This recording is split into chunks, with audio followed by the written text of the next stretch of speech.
Hello प्यारे विद्यार्थियों और प्रतियोगियों, आपका शिक्षा सुगम यूट्यूब चैनल में हार्दिक से स्वागत है। हमारे दो यूट्यूब चैनल हैं, एक शाला सुगम जो हमारे शिक्षक साथियों के लिए है तथा एक है शिक्षा सुगम जो हमारे प्रतियोगी और विद्यार्थियों के लिए उपयोगी है। आप इन दोनों ही चैनल्स को जरूर सब्सक्राइब कर लें। साथ ही हमारी वेबसाइट है www.salasugam.com, इसे आप ज़रूर विजिट करें। ये शिक्षक साथियों के लिए, प्रतियोगियों के लिए और विद्यार्थियों के लिए बहुत ज़्यादा महत्वपूर्ण है। यहाँ पर स्टूडेंट कॉर्नर और कम्पिटिटर कॉर्नर के अंदर हज़ारों किताबें, नोट्स, PDF, पेपर्स वगैरह सब कुछ वहाँ पर निःशुल्क आपके लिए उपलब्ध हैं। साथ ही हमारे शिक्षक साथियों के लिए कई प्रकार के आदेश फॉर्मेट, एक्सेल सीट वगैरह उपलब्ध हैं। हमारा फेसबुक पेज है शाला सुगम, इसे आप ज़रूर लाइक करें। साथ ही हमारा ट्विटर अकाउंट है, इसे फॉलो कर लें। और इससे भी ज़्यादा महत्वपूर्ण यह है कि आप टेलीग्राम चैनल शिक्षा सुगम ई स्टडीज़ को ज़रूर ज्वाइन कर लें, ताकि आपको इम्पोर्टेंट जो भी हमारे वीडियो हैं वो इस चैनल के माध्यम से मिलते रहेंगे।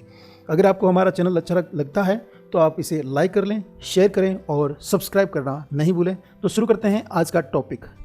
तो आज हम पढ़ेंगे फ्यूचर कंटिन्यूअस टेंस को। आज हम अंग्रेजी के महत्वपूर्ण टॉपिक टेंस में फ्यूचर कंटिन्यूअस टेंस का प्रयोग करना सीखेंगे।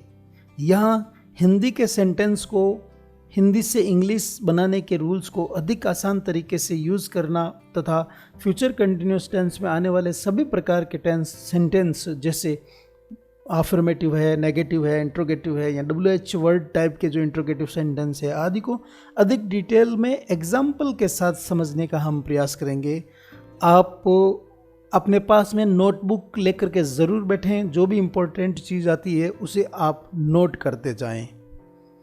तो सबसे पहले बात कर लेते हैं इस टेंस की हिंदी पहचान की। हिंदी पहचान, फ्यूचर कंटिन्यूअस टेंस के हिंदी सेंटेंस की पहचान करने के लिए हिंदी वाक्य के अंत में हमेशा रहा होगा, रही होगी, रहे होंगे आदि शब्द ज़रूर आते हैं। आप अपने दैनिक जीवन में जो भी हिंदी के वाक्य बोलते हैं और उनमें अगर क्रिया के अंत में रहा होगा, रही होगी आ रहे हैं, तो समझ लीजिए कि वो फ्यूचर कंटिन्यूअस टेंस का वाक्य है। इस प्रकार के टेंस में हम भविष्य के कोई भी कार्य है वो जारी रहेंगे इसके बारे में बताते हैं। ठीक है, जैसे आप एग्जाम्पल देखने का प्रयास कीजिए। यहाँ पर वह स्कूल में रह रहा होगा, तो वाक्य में रहा होगा आया हुआ है। इसका अर्थ ये है कि ये हमारा फ्यूचर कंटिन्यूअस टेंस का वाक्य है। वह खाना खा रहा होगा, तो यहाँ पर भविष्य में कार्य का जारी होना बताया जा रहा है। तो वह खाना खा रहा होगा, तो यहाँ रहा होगा आया है। इसका अर्थ ये हो गया कि ये फ्यूचर कंटिन्यूअस टेंस का है। हम इस गांव में रह रहे होंगे, गांव नहीं होता, ये गांव है, थोड़ा गलत टाइप हो गया मेरे से। गांव में रह रहा होगा, तो वाक्य के अंत में रहे होंगे आया है, तो इसका अर्थ क्या हुआ? Future continuous tense. Sapna school नहीं जा रही होगी, तो वाक्य के अंत में रही होगी आया है, तो फ्यूचर कंटिन्यूअस। क्या तुम पाठ याद कर रहे होंगे, तो वाक्य के अंत में रहे होंगे आया है। ठीक है, इसी प्रकार पुलिस चोर को क्यों पकड़ रही होगी, तो रही होगी आया है। इन उपयुक्त वाक्यों से हमें पता चलता है कि इस सेंटेंस में दी गई जो क्रियाएं हैं वो फ्यूचर में जारी रहेगी।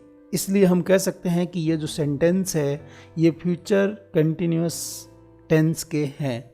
बस ज़्यादा कुछ भी आपको याद नहीं रखना, इतना ही रखना है कि रही होगी, रहा होगा या रहे होंगे आता है, तो आपको समझ लेना है कि ये फ्यूचर कंटिन्यूअस टेंस का वाक्य है। और अब मैं आपको बता दूं इसकी हिंदी पहचान से इंग्लिश पहचान। इस टेंस के जो वाक्य इंग्लिश में होंगे उन इंग्लिश के वाक्यों में हेल्पिंग वर्ब सेल या विल में से एक ज़रूर आती है और इसके साथ में बी ज़रूर लिखा हुआ होता है।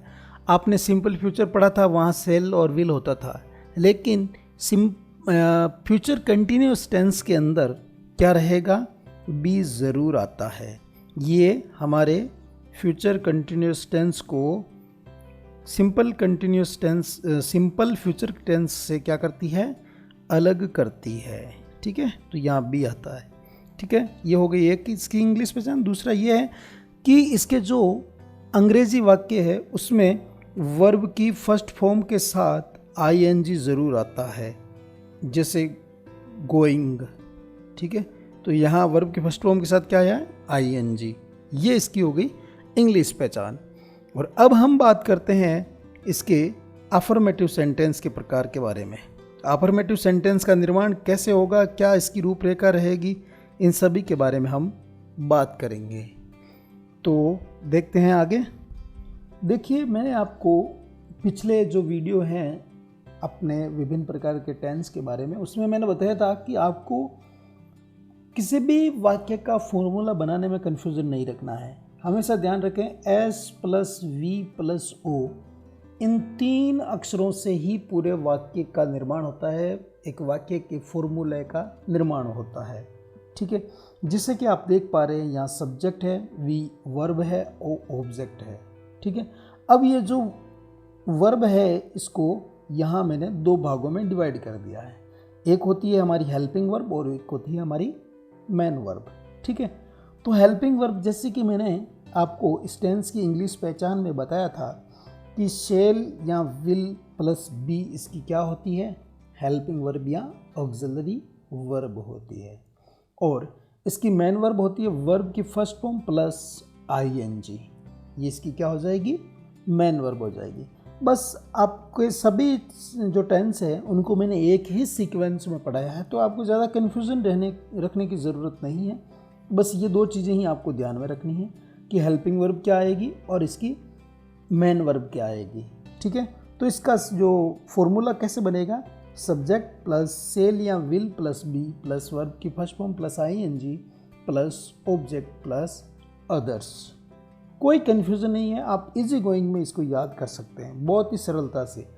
सब्जेक्ट वर्ब ऑब्जेक्ट, तो वर्ब को 2 भागों में डिवाइड किया, helping verb main verb. Helping verb है इसकी सेल या विल प्लस बी और मेन वर्ब है इसकी वर्ब की फर्स्ट फॉर्म प्लस आईएनजी, और बाकी के जो ऑब्जेक्ट और अदर्स हैं वो आप लिख सकते हैं। चलिए इसका एक हम वाक्य निर्माण करके एक हिंदी के वाक्य का इंग्लिश में ट्रांसलेशन करते हैं। चलिए शुरू करते हैं। तो सबसे पहले मैं एक लिख देता हूं हिंदी का वाक्य। हम घर जा रहे होंगे। ठीक है, तो यहाँ पर आपको 6 बातों का पता करना है, जैसे कि मैंने पहले वाले टेंस में भी बताया था। पहला था कि आपको वाक्य का टेंस पता करना है, दूसरा मैंने बताया था कि आपको वाक्य का क्या पता करना है, प्रकार, काइंड ऑफ सेंटेंस। ठीक है, उसके बाद में आपको सब्जेक्ट, फिर वर्ब, फिर ऑब्जेक्ट और फिर अदर्स। ठीक है, तो रहे होंगे आ रहा है, इसका अर्थ ये हो गया कि ये फ्यूचर कंटिन्यूस का हो सकता है। ठीक है, इसके बाद में काइंड ऑफ सेंटेंस में ये अफर्मेटिव है क्योंकि इसमें नहीं और प्रश्न दोनों ही चीज़ें नहीं आ रही हैं। ठीक है, और इसका सब्जेक्ट हो गया हम। सब्जेक्ट इसलिए लिया जाता है कि इससे हम यह पता लगा सकें कि इसके साथ हेल्पिंग वर्ब कौन सी आएगी। तो हेल्पिंग वर्ब को भी मैं आपको इसी वाक्य के साथ में ही बताने का प्रयास करूंगा। ठीक है, तो इसका सब्जेक्ट है हम, जिसे हम कहते हैं वी, क्या कहेंगे, वी। ठीक है, तो सबसे पहले हम क्या लिखेंगे, सब्जेक्ट लिखेंगे कि इस वाक्य का सब्जेक्ट क्या है। ठीक है, तो चलिए हम सब्जेक्ट लिख देते हैं वी। ठीक है, इसके बाद में हम विल या सेल में से एक का उपयोग करना है, क्योंकि सब्जेक्ट लिख दिया हमने। अब यहाँ सेल या विल के साथ कौन सा आएगा, अब यहाँ आपको पता होना चाहिए। अगर सब्जेक्ट में आई और वी हो, क्या हो, आई और वी हो, तब हमें सेल का उपयोग करना है। आई और वी के साथ किसका उपयोग करना है, शेल का। ठीक है, और शेष अन्य कर्ता जो भी आए उसके साथ में हमेशा विल का उपयोग किया जाएगा। ठीक है, तो वी के साथ हम किसका उपयोग कर लेंगे, सेल का। ठीक है, इसका उपयोग हो गया। अब बचा ये बी, तो इसको सीधा ही लिख दो। फिर वर्ब की फर्स्ट फॉर्म और उसके साथ आईएनजी लगा दो। वर्ब की फर्स्ट फॉर्म के साथ क्या लिखना है, आईएनजी। तो यहाँ वर्ब की फर्स्ट फॉर्म ये वर्ब क्या आ रही, क्रिया क्या आ रही है, जा रहे होंगे। तो जाना, जाना को कहते हैं गो, और आईएनजी फॉर्म में हो गया गोइंग। इसके बाद में आता है हमारा ऑब्जेक्ट। 4 नंबर हमारे क्या आता है, ऑब्जेक्ट। अब ऑब्जेक्ट तो इसमें है, आ नहीं रहा है, हम घर जा रहे होंगे, आ रहा है क्या, बिल्कुल आ रहा है, क्या होम, हाउस, ठीक है। तो we shall be going home. अब क्या बचा, अदर्स, क्योंकि वाक्य इतना ही है तो अदर्स में यहाँ कुछ नहीं आएगा, फुल स्टॉप हो जाएगा। तो आप देखें यहाँ से शुरू से, सबसे पहले हमने यहाँ सूत्र के हिसाब से सब्जेक्ट लगाया, फिर हमने शैल या विल में से कोई एक लगाया, फिर इसके बाद में हमने बी लगाया, ठीक है। फिर इसके बाद में वर्ब की फर्स्ट फॉर्म प्लस आईएनजी लगाया, जो हमने गोइंग लगा दिया है। इसके बाद में जो भी सब बचता है वाक्य, वो ऑब्जेक्ट वगैरह सेट कर दिया, ठीक है। इस प्रकार हमारा पूरा वाक्य का निर्माण हो जाता है। जैसे कि आप यहाँ देखेंगे, we shall be going home. अब इसको ऐसे लिखेंगे, we shall be going home. इसको एग्जैक्ट मैंने इस फॉर्मूले के अनुसार एडजस्ट करने का प्रयास किया है। आप इसे बहुत ही आसान तरीके से समझ सकते हैं, ठीक है। तो इस प्रकार हमने सीखा है कि अफर्मेटिव वाक्य से, हिंदी वाक्य से हमें क्या बनाना है, इंग्लिश का वाक्य कैसे बनाना है। बहुत ही आसान है। जितना आप इसे कॉम्प्लिकेटेड समझने का प्रयास करेंगे उतना ही ज़्यादा ये आपके लिए कॉम्प्लिकेटेड होता जाएगा, ठीक है। तो आप इसे आसानी से समझेंगे तो ही ये समझ में आएगा। और इंग्लिश इतनी टफ नहीं है जितना कि लोग इसे समझते हैं। तो यहाँ हम अब एग्जाम्पल्स की बात कर लेते हैं। तो आप देख पा रहे होंगे, यहाँ पहला सेंटेंस है, मैं अपना काम कर रहा हूँगा। तो यहाँ आपको पहले ये पता करना है कि इसका सब्जेक्ट क्या है। फिर सब्जेक्ट के अनुसार शैल या विल में से क्या आएगा, ठीक है। यह सब्जेक्ट के अनुसार होता है। फिर बाकी की जो बातें, जो फॉर्मूला है, तो यहाँ सब्जेक्ट है आई, ठीक है, और आई के साथ आता है शैल, तो लिख दिया शैल बी। और फिर वर्ब की फर्स्ट फॉर्म आ गई डूइंग आईएनजी के साथ, और रेस्ट ऑफ सेंटेंस यानी कि अदर्स आ गया माय वर्क, अपना काम, ठीक है। I shall be doing my work. दूसरा सेंटेंस है, गरिमा रोज स्कूल जा रही होगी। तो सबसे पहले पता करना है सब्जेक्ट क्या है। तो सब्जेक्ट आ गया गरिमा। अब गरिमा के साथ शैल या विल में से हम क्या लेते हैं, विल, क्योंकि शैल है वो, शैल किसके साथ आता है, शैल हमेशा आई और वी के साथ उपयोग करेंगे, ठीक है। तो will be going to school every day, others आ गए। अगला है, तुम एक आम खा रहे होंगे। तो तुम सब्जेक्ट हो गया, तो सब्जेक्ट की जगह हमने लिख दिया यू, यू के साथ आएगा विल बी, और वर्ब की फर्स्ट फॉर्म प्लस अदर्स आ गया। अगला, वे अपना नाश्ता कर रहे होंगे। तो वे के लिए आता है दे, तो दे के साथ आएगा विल बी, क्योंकि शैल तो आई और वी के साथ आएगा, तो यहाँ विल बी और वर्ब की फर्स्ट फॉर्म के साथ आईएनजी यानी कि टेकिंग। फिर अपना नाश्ता देयर ब्रेकफास्ट, ठीक है, या देयर ब्रेकफास्ट या माय ब्रेकफास्ट, ओके। अगला, वह पाठ याद कर रही होगी। तो वह शी हो गया, क्योंकि होगी आया, होगा होता तो ही होता, तो शी के साथ विल बी और वर्ब के फर्स्ट फॉर्म प्लस आईएनजी यानी कि लर्निंग हर लेशन, उसका पाठ। हम गेंद खेल रहे होंगे। तो हम का अर्थ हो गया वी, तो वी शैल बी प्लेइंग क्या, फुटबॉल, ओके। तो इस प्रकार आपको यह सेंटेंस का निर्माण करना है। आगे मैं आपके सामने कुछ एग्जाम्पल हैं जो आपको वीडियो को पॉज करके खुद को अटेंड करने का प्रयास करना है। ये एग्जाम्पल हैं, इनको आपको देखना है। एक बार आप स्क्रीनशॉट ले लें या इनको आप नोटबुक पे लिख लें और वीडियो को पॉज कर लें और अपना आंसर लिखने का प्रयास करें। और फिर बाद में इनका जो आंसर चेक करना है तो आपको वीडियो को आगे देखना है, उसको अनपॉज कर ले, प्ले कर दें, ठीक है। तो चलिए, इनके आंसर मैंने नीचे लिख दिए हैं, तो आप अपने आंसर मिला सकते हैं। तो ये इनके आंसर हैं, आप इन्हें चेक कर सकते हैं। और अपनी ईमानदारी से करेंगे तो अच्छा रहेगा, आप सीख पाएंगे बढ़िया बेहतर तरीके से। अब हम वाक्य का दूसरा प्रकार यानी कि नेगेटिव सेंटेंस का अध्ययन करेंगे। तो नेगेटिव सेंटेंस को ही अपने को अफर्मेटिव सेंटेंस ही बनाना है। तो मैंने आपको पहले ही बता दिया था कि इसका जो वाक्य निर्माण है वो कैसे होगा। तो पहला है कि आपको एस, वी और ओ जो हमारा फॉर्मूला है वो रखना है। इसके बाद में इस वी को दो भागों में डिवाइड कर दिया, जैसे कि मैंने आपको पहले बताया था। तो इसकी हेल्पिंग वर्ब और मेन वर्ब हो जाएगी। हेल्पिंग वर्ब होगी शेल बी, विल बी, और मेन वर्ब होगी वर्ब की फर्स्ट फॉर्म प्लस आईएनजी यानी कि विंग फॉर्म। अब हमें क्या करना, अब इसको नेगेटिव में कन्वर्ट करना है। तो यहाँ इस हेल्पिंग वर्ब और बी के बीच में हमें नोट को फिट कर देना है। किसे फिट कर देना है? नोट को। तो जब हम इस नोट को फिट करेंगे तो इसका जो एग्जैक्ट फॉर्मूला बनेगा वो रहेगा सब्जेक्ट प्लस शेल या विल प्लस नोट लगेगा, फिर बी आएगा। ध्यान रखें, शेल या विल और बी के बीच में क्या आएगा? नोट आएगा। और फिर आएगी हमारी वर्ब की फर्स्ट फॉर्म प्लस आईएनजी, फिर आ जाएगा ऑब्जेक्ट और फिर आ जाएगा अदर्स।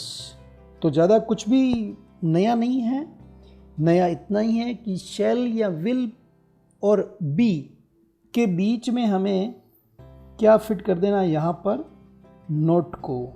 यहाँ नोट बैठ जाएगा तो फिर इसका फॉर्मूला ये बन जाएगा सब्जेक्ट प्लस शेल या will plus not plus be plus ing plus object plus others. तो चलिए इसका एक ट्रांसलेशन करके देखते हैं। तो मैंने जैसे कि आपको बताया था, अगर सब्जेक्ट आई और वी हो तो हमें शेल नोट का उपयोग करना और सेंस अन्य के साथ विल नोट का उपयोग करना है।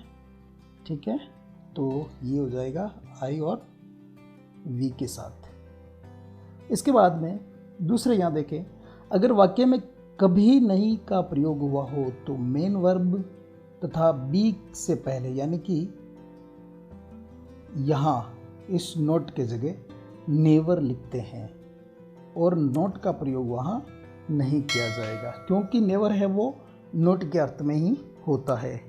जैसे यहाँ आप एक एग्जाम्पल देखिए, तुम खेती कभी नहीं कर रहे होंगे। ठीक है, तो इसको इस फॉर्मूले के अनुसार सेट करने का हम प्रयास करते हैं। तो यहाँ आप देखेंगे तो सब्जेक्ट तुम है तो इसकी जगह हमने यू लगा दिया। क्या लिख दिया? यू। और यू के साथ हेल्पिंग वर्ब आएगी विल। फिर जैसा कि बताया कभी नहीं आता है तब हम वहाँ नोट के अर्थ में क्या लिखते हैं? नेवर। ठीक है, फिर बी और वर्ब की फर्स्ट फॉर्म प्लस आईएनजी यानी कि फार्मिंग। ठीक है, और फुल स्टॉप लग जाएगा। एक और सेंटेंस देखते हैं, मैं अपना काम नहीं कर रहा होगा। मैं यानी कि सब्जेक्ट क्या आ गया? आई, और आई के साथ हम क्या उपयोग में लेंगे? शेल। ठीक है, आई शेल, और शेल के साथ हम लगा देंगे नॉट, और नॉट के बाद में आता है हमारा बी। फिर क्या नहीं कर रहे हैं? काम। तो डूइंग माई वर्क है ना, बहुत ज़्यादा आसान। कुछ भी नहीं करना है, केवल आपको फॉर्मूले को बढ़िया समझ लेना है। फॉर्मूले की मैन्युफैक्चरिंग कैसे हो रही है उस चीज़ को अगर आप समझ लोगे तो ट्रांसलेशन आपके लिए आसान हो जाएगा। ठीक है, तो चलिए कुछ और एग्जाम्पल हम यहाँ देखते हैं जो आपके लिए बहुत ज़्यादा उपयोगी होंगे।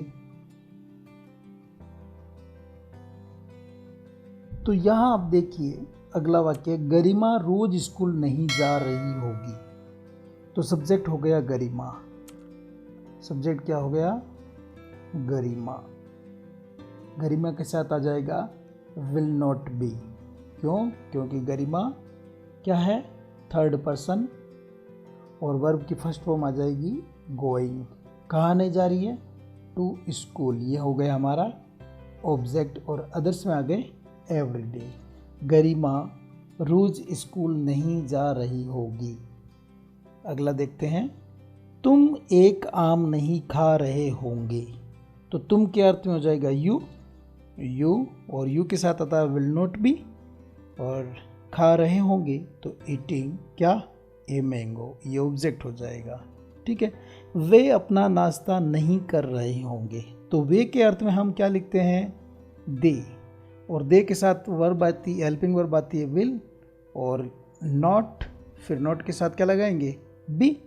दे विल नॉट बी, नाश्ता नहीं कर रहे थे, they will not be taking their क्या, ब्रेक फास्ट। ठीक है, बहुत ही आसान है, इजी गोइंग में आप कर सकते हैं। चलिए एक और सेंटेंस करके देखते हैं हम यहाँ पर,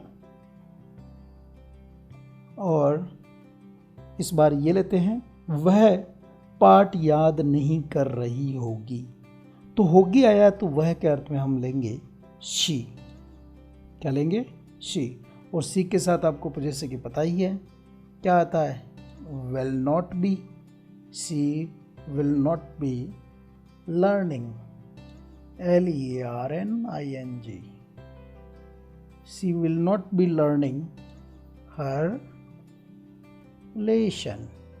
ठीक है, लर्निंग की स्पेलिंग लर्निंग। ठीक है, हम गेंद नहीं खेल रहे होंगे, गेंद नहीं खेल रहे होंगे या फुटबॉल नहीं खेल रहे होंगे, तो इसका अर्थ हो जाएगा वी। अब यहाँ देखो वी के साथ क्या आना चाहिए, शेल आना चाहिए, तो हम यहाँ करेंगे शेल नॉट, तो we shall not be playing football. ठीक है, तो इस प्रकार आप आसानी से इन्हें अटेंड कर सकते हैं, आप आसानी से इनका ट्रांसलेशन कर सकते हैं। मैं आपको कुछ और एग्जाम्पल देता हूं जिनके ट्रांसलेशन आपको अभी वीडियो को पॉज करके देखना है, करना है। आपके सामने ये एग्जाम्पल है, वह पेड़ों को पानी नहीं दे रहा होगा, और इसके बाद में है आपके सामने, तुम रेडियो नहीं सुन रहे होंगे। तो यहाँ आपके सामने कुछ एग्जाम्पल है, आप इन एग्जाम्पल को वीडियो को पॉज करके नोट कर लें, और इनके आंसर है वो आप लिखें, और जब आप इनको पूरा लिख लेते हैं, इनके आंसर आप नोट कर लेते हैं, तो उसके बाद में आप मेरे वीडियो को आगे देखें, इसके आंसर आपको मिल जाएंगे। तो यहाँ पर आपको जितने भी एग्जाम्पल दिए गए थे उन सभी के आंसर हैं, आप इन्हें मिला सकते हैं, नोट कर सकते हैं कौन से कितने आंसर आपके राइट हो रहे हैं। जैसे मैंने यहाँ पर 1 2 3 4 5 6 7 8 9 10 दिए हैं। ठीक है, तो 10 में से आपके कितने राइट हो रहे हैं आप खुद चेक कर सकते हैं।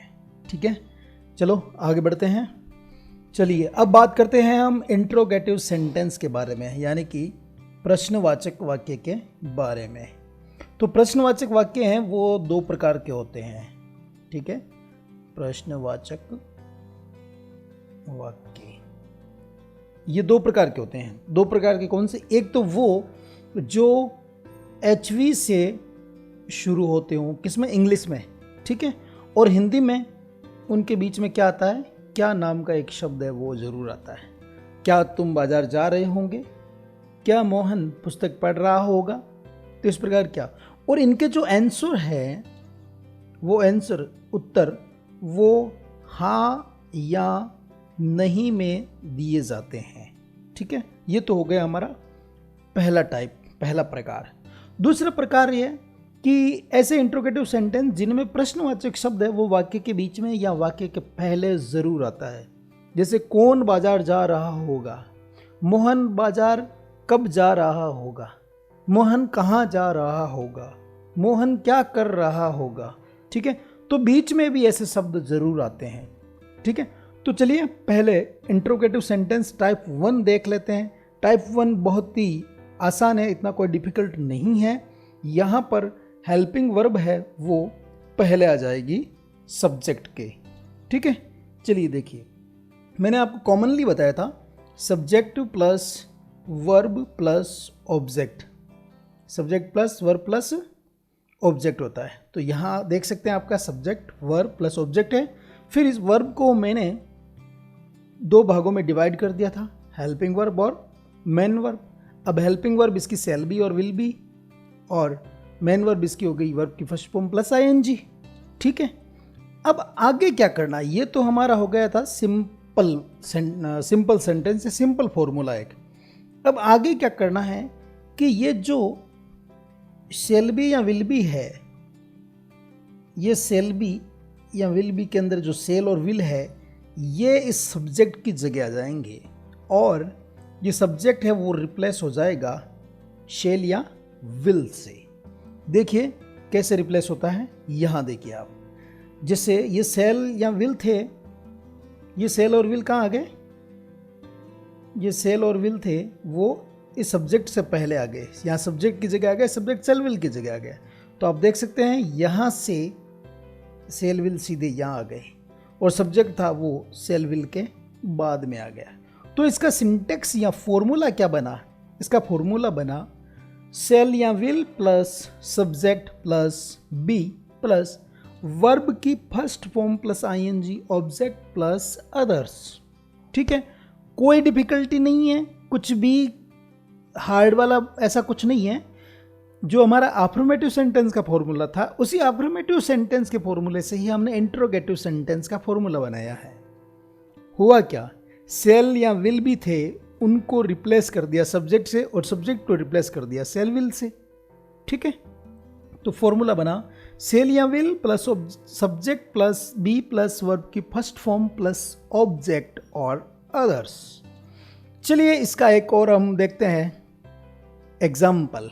जैसा कि आप देख पा रहे हैं स्क्रीन के ऊपर मेरा यहाँ एक पहला ही एग्जाम्पल लिखा हुआ आ रहा है। क्या तुम रोज स्कूल जा रहे होंगे, क्या तुम रोज स्कूल जा रहे होंगे। आपको कुछ नहीं करना है, 6 बातों का पता करना है। पहला, टेंस कौन सा है, दूसरा वाक्य का प्रकार कौन सा है, फिर सब्जेक्ट कौन सा है, फिर वर्ब क्या है, अदर्स क्या है, बस। ठीक है, तो मोहन बाजार जा, क्या तुम स्कूल जा रहे होंगे। तो यहाँ पर सबसे पहले इंट्रोगेटिव सेंटेंस है क्योंकि यहाँ पर साइन ऑफ इंट्रोगेशन आया हुआ है। क्या एक जो प्रश्नवाचक शब्द है वो आया हुआ है, इसका मतलब ये हो गया इंट्रोगेटिव है। जा रहे होंगे इसका मतलब टेंस कौन सा हो गया, फ्यूचर कंटिन्यूअस। तो टेंस क्लियर, और क्या हो गया क्लियर, वाक्य का प्रकार, फिर सब्जेक्ट तुम, तो सब्जेक्ट, तो यहां पर सब्जेक्ट हो गया तुम को कह देंगे यू। ओके, और यू के अकॉर्डिंग शैल या विल में से क्या आएगा, यहां आ जाएगा विल, फिर लगा देंगे बी, और यहां हमारी वर्ब क्या थी, यहां वर्ब थी जा रहे होंगे, तो गोइंग।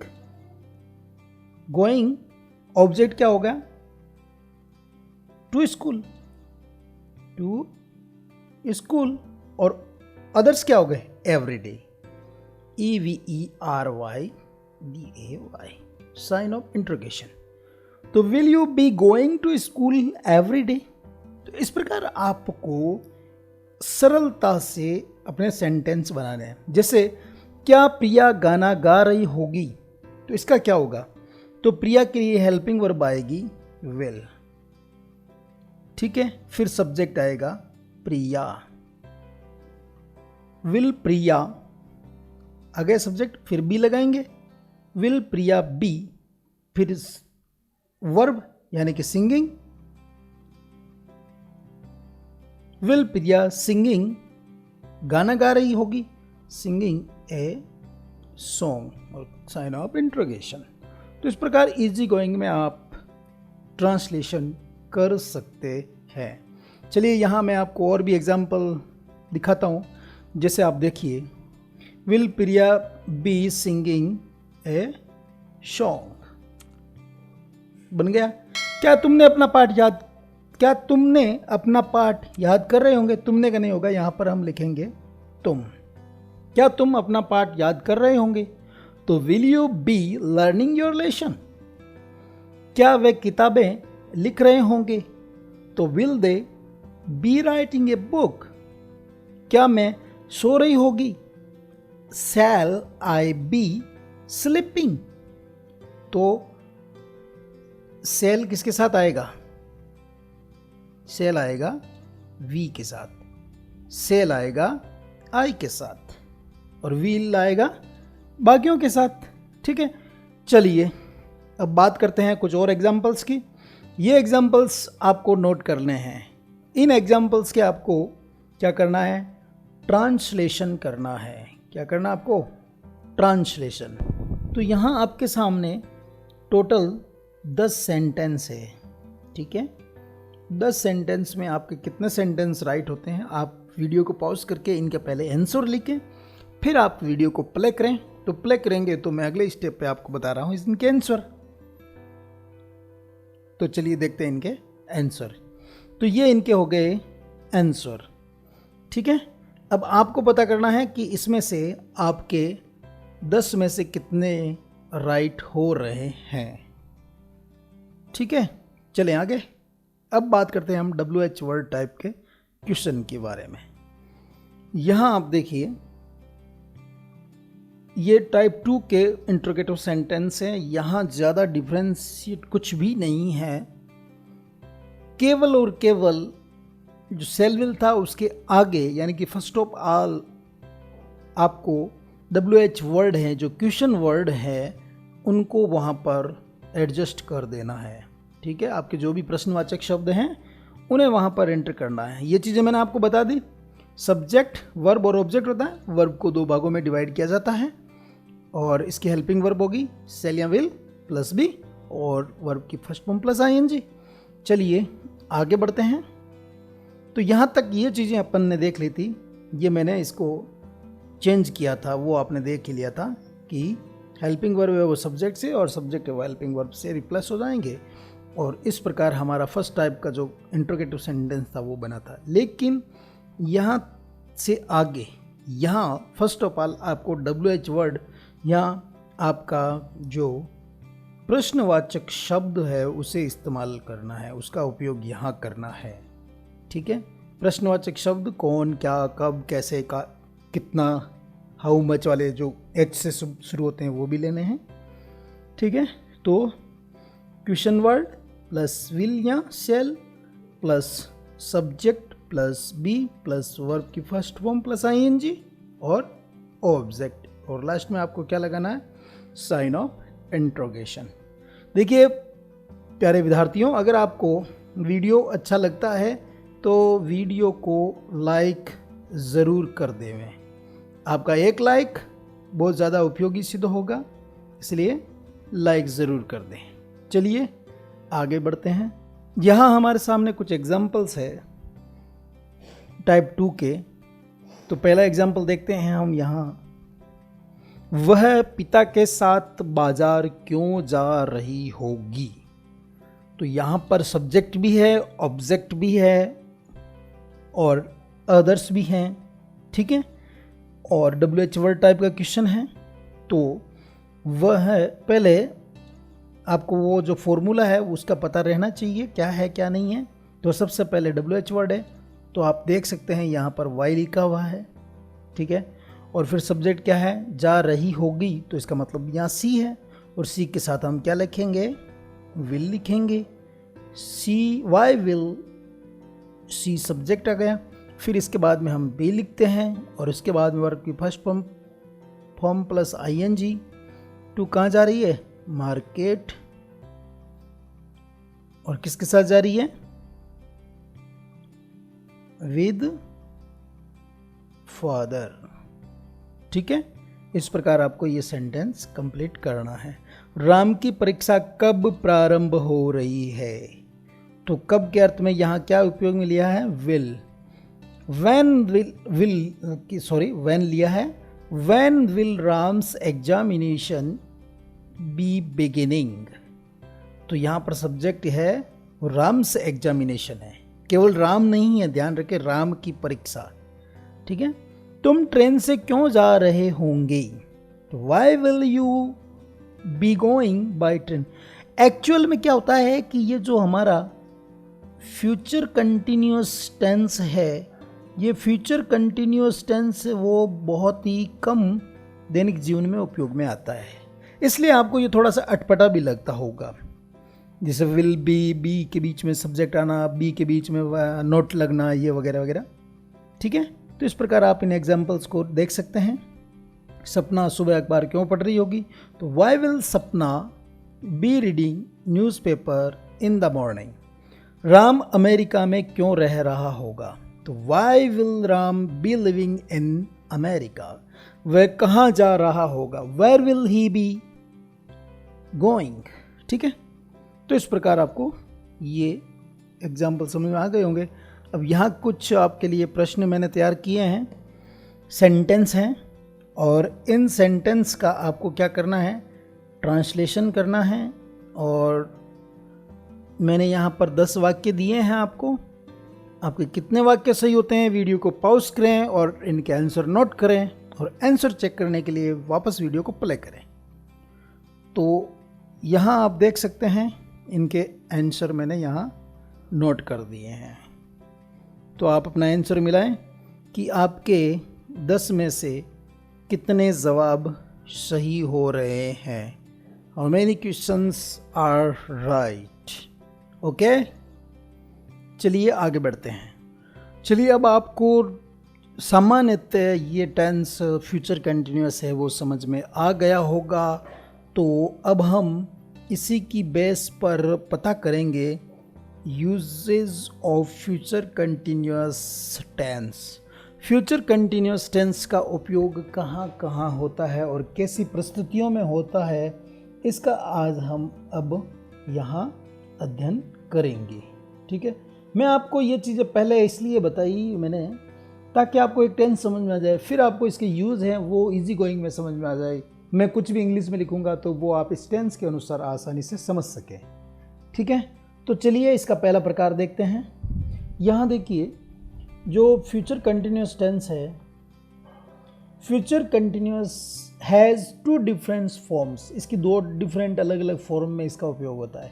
एक तो होता है विल बी डूइंग, जो अपन ने अभी ऊपर तक पढ़ा है। इसकी एक फॉर्म होती है be going to be doing. ठीक है, जैसे मोहन बाजार जाने वाला है, ठीक है, तो वहाँ पर ये बी गोइंग वगैरह ऐसा उपयोग में होगा। इसको मैं एग्जाम्पल है वो आपको समझाऊंगा।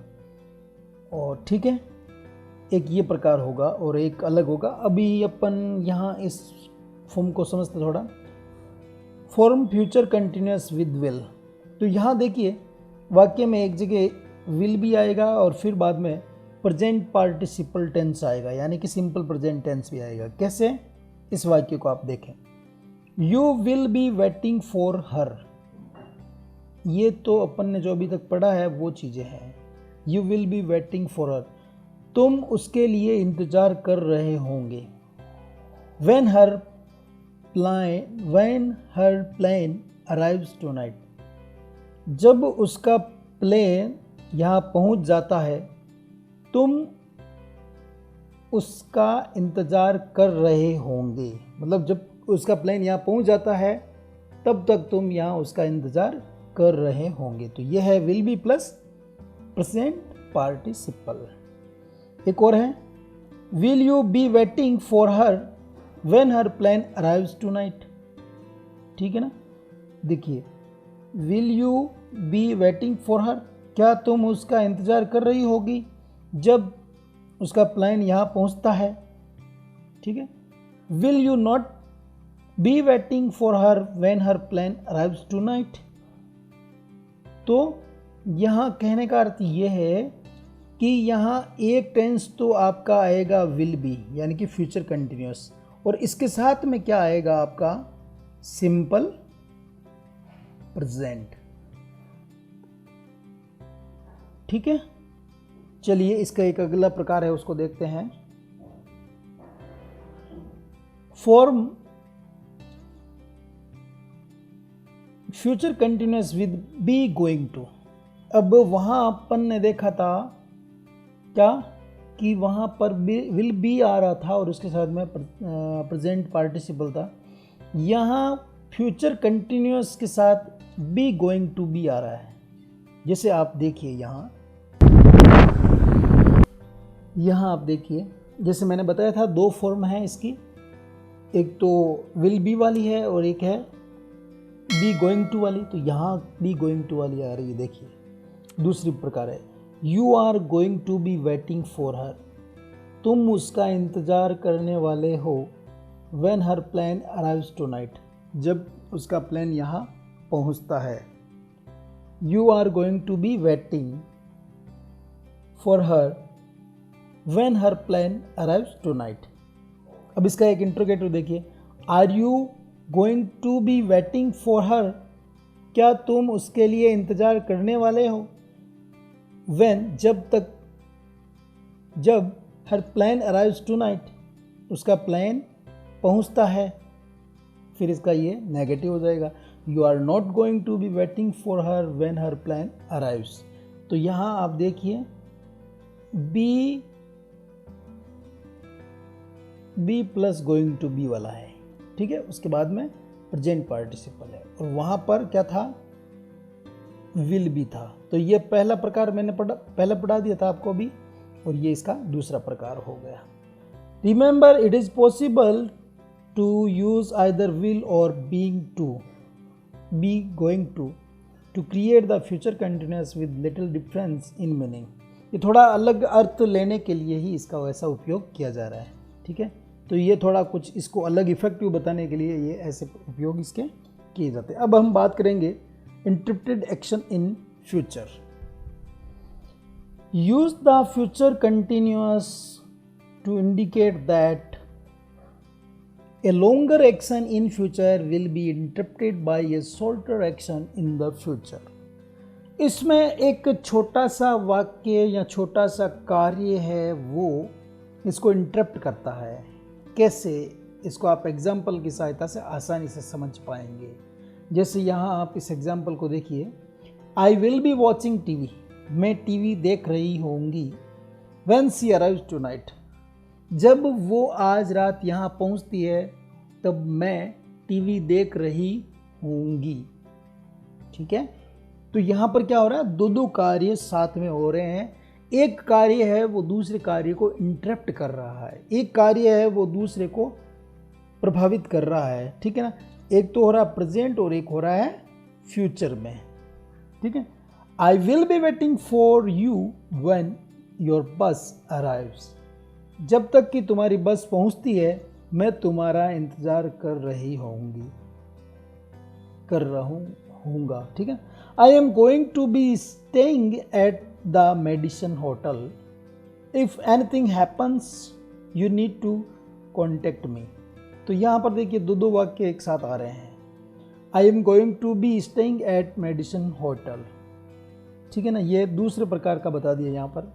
अगला देखिए, he will be staying at the library tonight so he will not see Jennifer when she arrives। यहाँ पर will वाले के दो वाक्य बना दिए और यहाँ प्रेजेंट वाले के दो बना दिए, ठीक है ना। तो हो क्या रहा है, एक छोटा सा एक्शन है, छोटा सा कार्य है, वो फ्यूचर में किसी कार्य को प्रभावित कर रहा है, ठीक है। जब वो पहुँचेगी तब मैं टीवी देख रहा हूँगा, तुम जब तक नहीं आ जाते मैं यहीं खड़ा रहूँगा, ठीक है, खड़ा रहूँगा ऐसे, या मैं तुम्हारा इंतज़ार करता रहूँगा, ये तो वो उसी स्थिति में उपयोग होते हैं, ठीक है। एक और इसका प्रकार देखते हैं, सेकंड टाइप है specific time as an interruption in future है। तो यहाँ देखिए, in use one describe above the future continuous is interrupt by a short action. ऊपर वाले में तो क्या होता था कि एक शॉर्ट एक्शन के द्वारा फ्यूचर कंटिन्यूस प्रभावित हो रहा था। In addition to using short action interruption you can also use a specific time as an interruption. वहाँ पर एक कार्य है वो फ्यूचर कंटिन्यूस टेंस को प्रभावित कर रहा था, लेकिन यहाँ पर समय, एक पॉइंट ऑफ टाइम है, वो उस कार्य को प्रभावित कर सकता है। जैसे tonight at 6 PM I am going to be eating dinner, आज रात 6 बजे मैं डिनर करने वाली रहूँगी या डिनर करने वाली हूँ, ठीक है। I will be in the process of eating dinner, मैं डिनर करने की प्रक्रिया में रहूँगी। 8 midnight tonight we will still be driving through the desert. तो यहाँ पर भी क्या आ रहा है, पॉइंट ऑफ टाइम आ रहा है, ठीक है। तो इन दोनों को प्रभावित कौन कर रहा है, यहाँ पर प्रेजेंट के अंदर टाइम, और वहाँ पर कर रहा था शॉर्ट एक्शन, ठीक है। चलिए, in simple future specific time is, ये तो हो ही गया ना। अब चलिए ये अब पैरेलल एक्शन करते हैं। यहाँ पर दो क्रियाएं एक साथ चल रही है। जैसे देखिए, when you use the future continuous with two action in the same sentence, it expresses the idea that both action will be happening at the same time. The action are parallel. दोनों काम एक साथ हो रहे हैं, कार्य हैं वो एक दूसरे के समांतर चल रहे हैं। जैसे आप देखिए, I am going to be studying and he is going to be making dinner. जब मैं पढ़ रही होंगी तब वो खाना बना रही होगी। तो यहाँ पर दोनों ही कार्य चल रहे हैं एक साथ और दोनों ही फ्यूचर में चल रहे हैं, दोनों ही फ्यूचर कंटिन्यूअस के हैं। Tonight they will be eating dinner, discussing their plans, having a good time. तो यहाँ पर भी देखिए पैरेलल एक्शन चल रहे हैं। While Alan is reading, Tim will be watching television.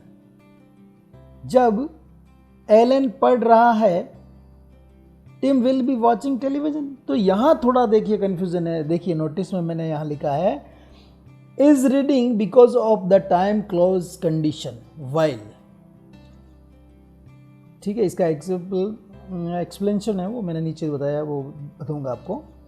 तो यहाँ पर while का प्रयोग कब करते हैं, जब while का प्रयोग करते हैं तब क्या फ्यूचर कंटिन्यूस टेंस का उपयोग होता है या नहीं होता है।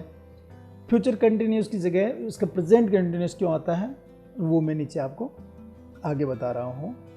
अब यहाँ देखिए चौथा है atmosphere in the future. In English we often use a series of parallel action to describe atmosphere at a specific point in the future. जैसे व्हेन आई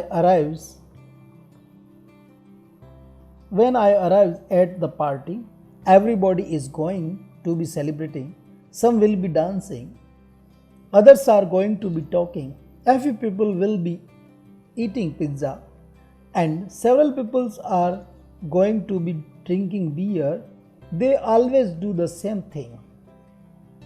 अब यहां पर देखिए एक सीरीज है किसकी, पैरेलल एक्शन। एक साथ कई सारे कार्य हो रहे हैं, है ना।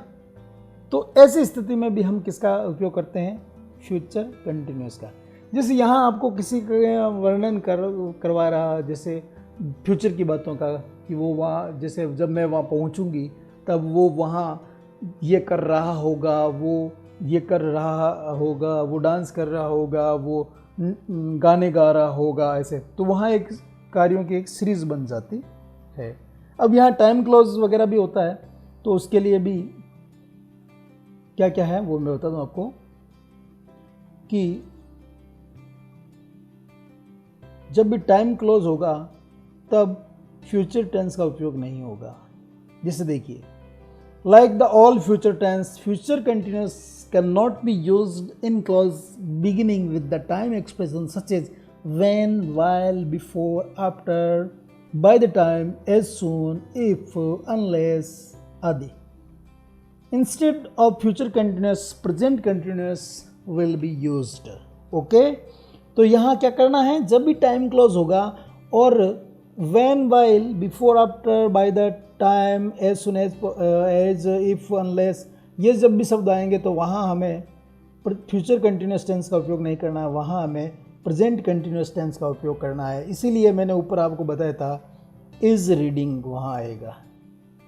क्या आएगा, इज रीडिंग। जैसे इसका आप एक एग्जाम्पल देखिए, While I am going to be finishing my homework, जब मैं मेरा होमवर्क ख़त्म कर रहा होऊंगा, she is going to make dinner, तो वो खाना पका रही है। अब देखिए इसको इनकरेक्ट बताया है, क्यों, देखिए while I am finishing my homework, well I am finishing my, अब ये I am going to be है ना, ये I am going to be का मतलब है होने वाला, मतलब फ्यूचर में कार्य चल रहा है, ठीक है ना। तो ये होने वाला यानी कि दूसरा प्रकार बताया इसका विल बी का। तो यहाँ पर विल बी का प्रयोग नहीं होगा, मतलब यहाँ जब भी टाइम क्लोज होगा तब फ्यूचर कंटिन्यूस नहीं करेंगे, हम यहाँ पर प्रेजेंट कंटिन्यूस शो करेंगे। Well I am finishing my homework, जब मैं मेरा होमवर्क फिनिश कर रही हूँ। She is going to make dinner, वो वहाँ खाना बना रही होगी। तो ये क्या हो गया, राइट। तो एक ही चीज़ ध्यान रखें, when, while, before, after, by the time, as soon, if, ये जब आए तब आपको फ्यूचर कंटिन्यूस क्लोज का उपयोग नहीं करना है। तो प्यारे विद्यार्थियों और प्रतियोगियों, इस प्रकार हमने आज फ्यूचर कंटिन्यूस टेंस है उसको कंप्लीट किया है। कोई भी आपको कुछ समस्या हो तो आप मुझे कमेंट बॉक्स में लिखें। इस वीडियो में मेरे द्वारा पढ़ाते हुए अगर कोई कहीं मिस्टेक होती है तो मैं वीडियो के डिस्क्रिप्शन में ही उसका सॉल्यूशन है वो दूंगा, ठीक है। तो आप वीडियो के डिस्क्रिप्शन को देखते रहें, मेरे कमेंट बॉक्स को भी चेक करते रहें, अगर कोई समस्या होगी तो मैं वहाँ ज़रूर इसका समाधान दूंगा। ओके, आप शाला सुगम को सब्सक्राइब ज़रूर कर लें, शिक्षा सुगम को सब्सक्राइब ज़रूर कर लें। हमारी वेबसाइट को एक बार ज़रूर जा कर के विज़िट करें, www.salasugam.com। फेसबुक पेज को आज ही जा कर के लाइक करें, ट्विटर पे हमें फॉलो करें और टेलीग्राम से जुड़ना नहीं भूलें। वीडियो अगर आपको अच्छा लगा हो तो शेयर ज़रूर कर दें, सब्सक्राइब करें हमारे चैनल को और लाइक करें ज़्यादा से ज़्यादा। बहुत बहुत धन्यवाद साथियों, नए वीडियो के साथ फिर मिलेंगे, तब तक देखते रहिए शाला सुगम और शिक्षा सुगम। बहुत बहुत धन्यवाद, थैंक यू।